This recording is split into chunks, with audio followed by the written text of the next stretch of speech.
Helios versus Faust. जी हाँ, दोनों ही Beyblade metal master से बिलोंग करते हैं।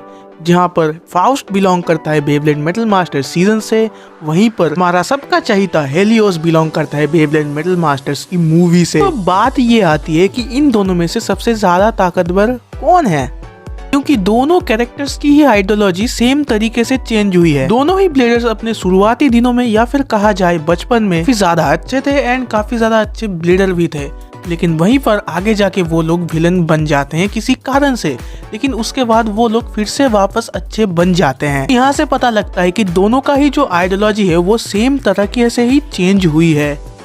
वहाँ पे टोवी शिकार हुआ था बेब्लेड हेडिस सिटी का, कहा जाए हेडिस इंक ऑर्गेनाइजेशन का, इसकी वजह से वो विलन बन गया था। और अगर दूसरी तरफ हम हेलियोस को देखें तो वो उसके झूठे ग्रैंडफादर की वजह से, गलत माइंडसेट की वजह से विलेन टाइप कैरेक्टर बन गया था, लेकिन बाद में आगे चलते हुए वो लोग अच्छे ब्लेडर्स बन जाते हैं। वैसे तो हेलियोस को मांगा में ज्यादा कैनन कैरेक्टर के हिसाब से दिखाया गया है, लेकिन हेलियोस को एनिमे में एक नॉन कैनन कैरेक्टर की तरह दिखाया गया है। भाई साहब, एट लास्ट इनकी आइडियोलॉजी सेम टाइप की है, तो इसलिए हम इनको तो कंपेयर नहीं कर सकते। हमको कंपेयर करना होगा इनके बेब्लेड्स को, यानी कि हेलियोस के बेब्लेड का नाम है सोल ब्लेज, जो फाउस्ट का बेब्लेड है उसका नाम है ट्विस्टेड टेम्पो। तो चलिए और ज्यादा टाइम वेस्ट ना करके इस बे बैटल को स्टार्ट करते हैं। तो यार सबसे पहले हम बात कर लेते हैं ट्विस्टेड टेम्पो की। तो ट्विस्टेड टेम्पो एक ऐसा बेब्लेड है जिसको Galaxy Pegasus and Meteor L Drago के पूरे डाटा को लेके बनाया गया था। क्योंकि इसका मेटल व्हील का सरफेस बिल्कुल प्लेन है, वजह से ये प्योर डिफेंस टाइप बेब्लेड बन जाता है। उसके साथ साथ हमको ऐसा भी कहा गया था बेब्लेड मेटल मास्टर्स की सीरीज में कि ये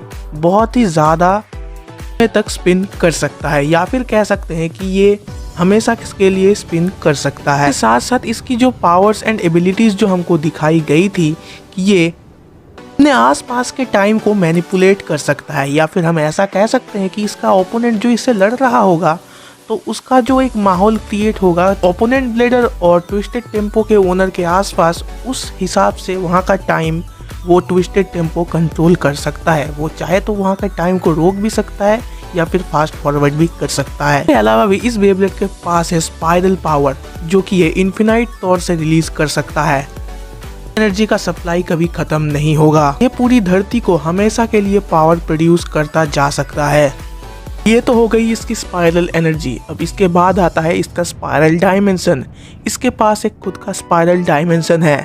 अगर आप एक बार भी उस स्पाइरल डायमेंशन के अंदर घुस गए तो वहाँ पे एक स्पाइरल ब्लैक होल भी आपको देखने को मिल जाएगा, ताकि हमने एनिमे में भी देखा था। अगर हम बात करें सोल ब्लेज की, तो इसकी एक बैक स्टोरी का वीडियो मैंने बना के रखी है ऑलरेडी। आप उस वीडियो को जाके अभी चेकआउट कर सकते हैं, क्योंकि उसमें कुछ ऐसे इन्फॉर्मेशन है जो आपको इस वीडियो के लिए जानने बहुत ही जरूरी है। मैं कुछ चीजें इस वीडियो में भी आपको समझाने वाला हूँ, जैसे कि कोमा विलेज में एक स्टार फ्रेगमेंट के 2 टुकड़े से एल ड्रैगो एंड पेगासस बना था, वैसे ही उसके बाद या फिर उसके पहले दूसरा स्टार फ्रेगमेंट एटलांटिस शहर पे गिरा था। जी हाँ, ये एंशिएंट एटलांटिस है। आपको ये बात तो पता ही होगी कि स्टार फ्रेगमेंट हर 1000 सालों में एक बार गिरता रहता है। उसी स्टार फ्रेगमेंट से बेब्लेड्स बनते रहते हैं। जैसे कि 1000 साल बाद स्टार फ्रेगमेंट एटलांटिस सिविलाइजेशन में गिरा था, और वहाँ पे एटलांटिस के पास एक टेक्नोलॉजी थी। जैसे कि हमने मार्वल में देखा है, वकांडा के पास एक टेक्नोलॉजी रहता है जो कि है वाइब्रेनियम मेटल का टेक्नोलॉजी। ठीक वैसे ही एटलांटिस के पास, जो कि बेब्लेड मेटल सीरीज में एग्जिस्ट करते हैं, के पास ओरिहाल्केन नाम के एक मेटल का टेक्नोलॉजी था। तो काफी ताकतवर मेटल था, उसको सन मेटल भी कहा जाता था। एटलांटिस सिविलाइजेशन के लोगों ने उस स्टार फ्रेगमेंट के साथ ओरिहाल्केन मेटल का मिक्सअप किया एंड एक बेब्लेड तैयार किया। उस बेब्लेड का नाम था सोल ब्लेज। सोल ब्लेज भी गैलेक्सी पेगासस की तरह ही एक लेजेंडरी बेब्लेड बनाया गया था उस टाइम पे। अब सोल ब्लेज जिस रात बना था, उसी रात सोल ब्लेज ने पूरे एटलांटिस सिविलाइजेशन को तबाह कर दिया था। सिविलाइजेशन पूरी की पूरी पानी के नीचे डूब गई, और उसको ही पानी के नीचे एक अलग से चेम्बर में सोल ब्लेज को भी रख दिया गया, या फिर दफना दिया गया। अगर हम बात करें सोल ब्लेज के पावर के बारे में, तो सोल ब्लेज गैलेक्सी पेगासस की तरह ही सेम टाइप का पावर्स रखता है, लेकिन ब्लेज के पास कुछ एडवांटेजेस है। जैसे कि एक स्टार फ्रेगमेंट के 2 टुकड़े हुए थे, उससे उसका एक टुकड़े से बना था गैलेक्सी पेगासस, लेकिन यहाँ पर अगर हम देखें तो यहाँ पर एक पूरा स्टार फ्रेगमेंट के टुकड़े से ही सोल ब्लेज बना था और उसके साथ साथ ओरिहल्केन मेटल का टेक्नोलॉजी भी उस पे यूज हुई थी। सब चीजें सोल ब्लेज को पेगासस के खिलाफ एडवांटेजेस देती है। अब अगर हम बात करें हेलियोस के बारे में, जो कि अपने बचपन से ट्रेनिंग कर रहा था कि वो आगे जाके सोल ब्लेज को लेके अच्छे से को कंट्रोल कर पाए एंड पेगासस को हरा पाए और पेगासस को अपने काम की वजह से लेके आ पाए। तो मैंने इन दोनों बेब्लेड्स का ओरिजिनल स्टोरी और पावर आपको एक्सप्लेन कर दिया है। और अगर आपने सोल ब्लेज का बैक स्टोरी वीडियो मेरा अलग से नहीं देखा है तो जाके अभी देख के आइए, बहुत कुछ जानने को मिलेगा और इस वीडियो का जो रिजल्ट है उसके बारे में भी आपको क्लियरिटी मिलेगी। तो अब हम इसका कंपैरिजन दो बेसिस पे करेंगे कि जो फाउस्ट था बेब्लेड मेटल सीरीज के जो मेटल मास्टर्स के प्रेजेंट टाइम में जितना पावरफुल था और जो हेलियोस था वो बेब्लेड मेटल की मूवी में अपने लास्ट स्टेज पे जितना पावरफुल था, हम उसको कंपेयर करेंगे। हम ये कंपेयर नहीं करेंगे यहाँ पे कि कौन कितना ज़्यादा पावरफुल हो सकता था अगर वो और ज़्यादा मेहनत करते, क्या करने से क्या हो सकता था वो हम यहाँ पे कंपेयर नहीं करेंगे। तो इस बेसिस पे मेरे हिसाब से फाउस्ट विजेता बनेगा। ऐसा इसलिए क्योंकि फाउस्ट को हराने के लिए या फिर ट्विस्टेड टेम्पो को हराने के लिए और उसके स्पाइरल फोर्स को रोकने के लिए पेगासस एंड ड्रैगो उन दोनों को ही अपना पावर मिक्सअप करके यूज करना पड़ा था, तभी जाके वो उसको रोक पाए थे। हम दूसरी तरफ देखें कि हेलियोस कितना ज्यादा ताकतवर था तो वो उतना भी ज्यादा ताकतवर तब नहीं बन पाया था जो कि वो आगे जाके बन सकता था। सोल ब्लेज उसको तब हाल ही में मिला था और उसको लेके उसको बहुत सारे ट्रेनिंग करना बाकी था। इस बेस पे ट्विस्टेड टेम्पो जीतता है। तो अब आते हैं हमारा सेकंड बेसिस पे। इस बेसिस के बारे में अगर मैं बता दूं तो इसमें कौन कितना ताकतवर हो सकता था उस पे हम बात करेंगे। आप सभी को जैसा कि पता है कि जो हेडिस इंक के ब्लेडर्स होते हैं उनको एक अलग से चेम्बर में रखा जाता है और उसी तरीके से ही उनको अलग से प्रिपरेशन दिया जाता है ऐसे ब्रेन के सेल्स के थ्रू।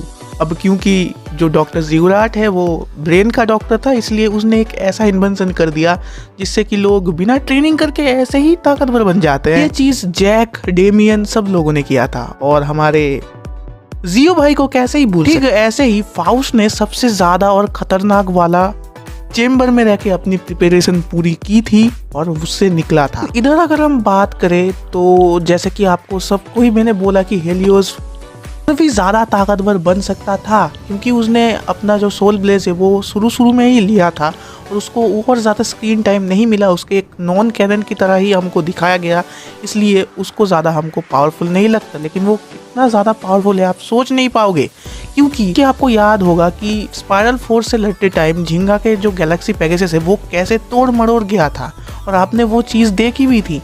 ठीक वैसे ही हेलियोस ने अपने फर्स्ट टाइम बैटल में ही के हिसाब से फर्स्ट टाइम बैटल था, ब्लेज को लेके झिंगा के बेब्लेड का बिल्कुल वैसा ही हाल किया था, जला भी दिया था और थोड़े थोड़े जगह से तोड़ भी दिया था। आप यहाँ पर दोनों इमेज को देख सकते हैं, बिल्कुल सेम ही लगते हैं कहीं ना कहीं। फाउस्ट फुल प्रिपरेशन में अपने जो ताकत को दिखा के पेगासस का वैसा हाल किया था, हेलियोस हाल ही में सोल ब्लेज को लेके पेगासस का ऐसा हाल किया था। अब आप डिफरेंस को समझो। ऐसे हेलियोस वर्सेस झिंगा, हेलियोस का सोल ब्लेज को लेने के बाद सेकंड बैटल था। फर्स्ट बैटल उसने किया था रायुगा से, जो हमको मूवी में दिखाया नहीं गया लेकिन ये मांगा में जरूर था। पहला बैटल किया था रायुगा से जो कि मांगा में है एंड वो चीज भी आपको एक लिंक दे दूंगा, आप जरूर देख लेना कि उस बैटल का रिजल्ट क्या हुआ था। तो उस बैटल में हेलियोस और रायुगा का टाई हो चुका था। जी हाँ, वो लोग टाई पे फिनिश किया था अपना बैटल। अब आप समझ सकते हैं कि हेलियोस कितना ज्यादा ताकतवर ब्लेडर और ज्यादा ताकतवर ब्लेडर बन सकता है आगे जाके अगर वो और ज्यादा ट्रेनिंग करे तो, क्योंकि उसने हाल ही में अपना ब्लेज बेब्लेड लेके अपना फर्स्ट बैटल ही रायुगा के साथ लड़ा और उसके साथ टाई भी कर लिया। भाई साहब, हेलियोस कहीं ना कहीं रायुगा जैसा पोटेंशियल भी रखता है। इस बेसिस पे मैं हेलियोस को विनर घोषित करना चाहूंगा। लेकिन फिर भी अगर ऑल ओवर बात करें तो अगर इन दोनों में 5 बैटल्स हुई तो उन बैटल्स में 3 बैटल फाउस्ट जीतेगा और 2 बैटल हेलियोस जीतेगा। ये ऐसा आप मान के चल सकते हैं क्योंकि फीड्स ऑल्दो ट्विस्टेड टेम्पो के पास ही ज़्यादा है। तो फिलहाल गाइज आज का वीडियो था इतना ही। अगर आपको ये वीडियो पसंद आया है तो इस वीडियो को लाइक ज़रूर करना यार, दबा के लाइक एंड शेयर करो अपने दोस्तों के साथ। और अगर आपने इस चैनल को अभी तक सब्सक्राइब नहीं किया है तो जल्दी से जल्दी इस चैनल को सब्सक्राइब कर दो और हमारी फैमिली के साथ जुड़ जाओ। हमको 30K के सब्सक्राइबर्स तक पहुंचना है बहुत ही जल्दी। तो तब तक के लिए मैं मिलता हूं आप लोगों से एक नए वीडियो के साथ। Peace out.